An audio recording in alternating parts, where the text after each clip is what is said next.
Welcome to Vital Minimum, philosophy and minimalism for men who refuse to live on autopilot. You're financially trapped and you don't even see the bars. That car you're financing for 7 years? It's a prison with 4 wheels. The apartment consuming 40% of your income? A cage with a prestigious address. Those brand-name clothes filling your closet? Chains you're calling style. Here's the truth nobody wants to hear. Men today are trading freedom for status, trading time for objects, trading peace for approval. And the mathematics are brutal. Let's start with a calculation that's going to make you uncomfortable. The average man spends 30% of his income on car expenses, financing, insurance, fuel, maintenance. That means you're working 3 months every year just to maintain an object that sits idle 90% of the time. But here's what nobody tells you. That car isn't giving you status, it's giving you anxiety. Every payment is a reminder that you sold your freedom. Seneca, the Stoic philosopher, wrote 2,000 years ago, "Wealth is the slavery of many for the freedom of few." He was talking about you. You who work to pay for things you don't need, to impress people who don't care. The mathematics are brutal. If you earn $5,000 and spend $4,500, you're not middle class, you're a well-dressed slave. Here's what terrifies you. You don't buy things because you need them. You buy because you're trying to fill a void. That $3,000 watch isn't about knowing the time. It's about proving something to yourself, to your father who never praised you, to that ex who left, to the schoolmates who ignored you. Jung called this the shadow, the part of you acting from unconscious motivations. Your consumption isn't rational, it's emotional, it's compensatory. Weak men spend to appear strong.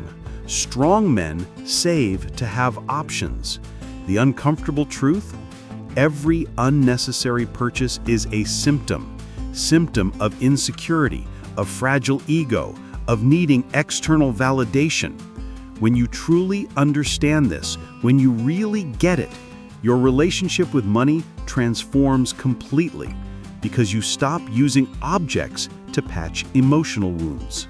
3 principles: simple, brutal, transformative. Principle 1, the 72-hour rule. Before any purchase above $500, you wait 72 hours. No exceptions. 90% of the time, you'll realize you don't need it. It's your reptilian brain demanding dopamine, not real necessity. Principle 2, the freedom test. For every purchase, ask, does this increase or decrease my freedom? That new car? Decreases it. 5 years of payments. That online course? Increases it. Investment in autonomy. Marcus Aurelius wrote, "You have power over your mind, not outside events." Realize this and you will find strength. Your power isn't in earning more, it's in needing less. Principle 3, the freedom rate. Calculate how much time you work per month divided by how much you earn. That's your freedom rate. The less you spend, the less you need to work. Brutal mathematics. Every 1,000 saved per month equals 12,000 per year you don't need to earn. That's 1 month of life. 1 month you could spend with your son, learning something new, or simply breathing without anxiety. Here's the paradox that most people never understand. When you decide to have less, you feel like you have more. Fewer payments equals more peace of mind. Fewer objects equals more space to breathe. fewer expenses equals more future options. Society sold you a lie that success means accumulation. The truth is the opposite. Success is elimination. It's having clarity about what truly matters and ignoring everything else. Thoreau spent 2 years in a cabin with the essentials and wrote, "A man is rich in proportion to the number of things he can afford to let alone." He wasn't romanticizing poverty. He was describing real freedom. You don't need to go to the forest. You just need to stop accumulating prisons and calling it progress. Wisdom sharing with challenge embedded? Warren Buffett, one of the richest men in the world, has lived in the same house for 60 years, not because of greed, because he understands that every dollar spent on status is a dollar stolen from your future freedom. The question isn't how much you earn, it's how much you keep, and most importantly, why you spend. Look at your last major purchase. Was it necessity or was it ego?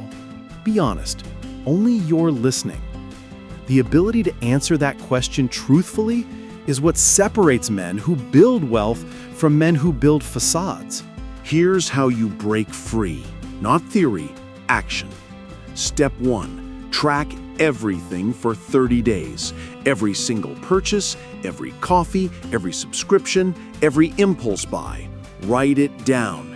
At the end, circle every purchase that didn't improve your life in a meaningful way. That's your leak. That's where your freedom is draining out. Step 2. The essential audit. Look at every recurring expense. Ask, if I had 6 months to live, would I keep paying for this? If the answer is no, cancel it today, not next month, today. Every subscription you don't use is you working for nothing. Step 3. Set your freedom number. How much do you actually need to live well? Not to impress others, to live well by your own standards. Calculate it. Write it down. That's your target. Everything above that, that's future freedom you're either building or destroying. Every purchase has a hidden cost most men never calculate. That $5 coffee, it cost you 20 minutes of your life. That $500 jacket, 10 hours of work. That $40,000 car, 800 hours. That's 100 working days, 4 months of your existence traded for depreciating metal. Start calculating purchases in life hours, not dollars. When you do, everything changes. Because money is abstract, time is visceral, and you have very little of it left. When you apply financial minimalism, 3 things happen that will fundamentally change your life. First, you stop being afraid. Fear drives consumption. Fear of not fitting in, fear of being judged, fear of being less than. When you need less, fear loses its power over you. You can walk away from bad jobs, toxic relationships, soul-crushing situations, because you don't need much to survive. Second, you start building instead of consuming. All that money that was bleeding out, it starts accumulating. And money sitting still becomes options. Options become opportunity. Opportunity becomes freedom. Financial minimalism isn't about deprivation. It's about building the foundation for the life you actually want. Third, you discover your real values. When you're not using consumption to define yourself, you're forced to figure out who you actually are, what you truly care about, what matters when all the noise is stripped away. And that clarity, that's worth more than any amount of money. Seneca, who advised emperors and witnessed unimaginable wealth, wrote something that should be carved into every man's mind. It is not the man who has too little, but the man who craves more that is poor. Look around. How many wealthy men do you know who are absolutely miserable, who have everything and feel empty, who can't stop acquiring because they never learned what enough means? The trap isn't poverty. The trap is insatiable desire. And that trap is specifically designed to keep you working, consuming, never arriving. Financial minimalism is the escape. It's deciding that enough is enough, that your life is more valuable than your possessions, that freedom matters more than status. Here's your challenge, and it starts tonight, not someday. Tonight, before you sleep, you're going to open your banking app. Look at your last 30 transactions. For each one, ask this: did this purchase move me closer to freedom or further from it? Circle the ones that moved you further. Add up that total. That number represents how much freedom you sold last month. Tomorrow morning, you're going to cancel one subscription you don't use. Not evaluate it, cancel it. Then, you're going to calculate your freedom number, the minimum you need to live well by your own standards.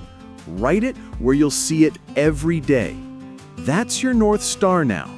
This isn't about becoming minimalist to be trendy. This is about taking back your life, about recognizing that every dollar you spend unconsciously is a piece of freedom you're giving away. And freedom, once you understand what it really is, becomes the only thing worth protecting. If this video made you uncomfortable, and I hope it did, it's because something here touched a truth you've been avoiding. Leave a comment below. What was the last thing you bought because of ego, not necessity? No judgment, just honesty. The more men admit this, the less power this trap has. Financial minimalism isn't about having less money. It's about having more life, more options, more peace, more freedom to become who you're actually meant to be, instead of who advertising tells you to be. The question that changes everything is this: at the end of your life, will you regret the things you tried and failed, or the things you never had the courage to try? Because while you're accumulating objects you don't need, paying for status you don't have, and working jobs you hate to maintain an illusion that's killing you, your life is passing, and it doesn't wait for you to figure this out. Until then, less is more.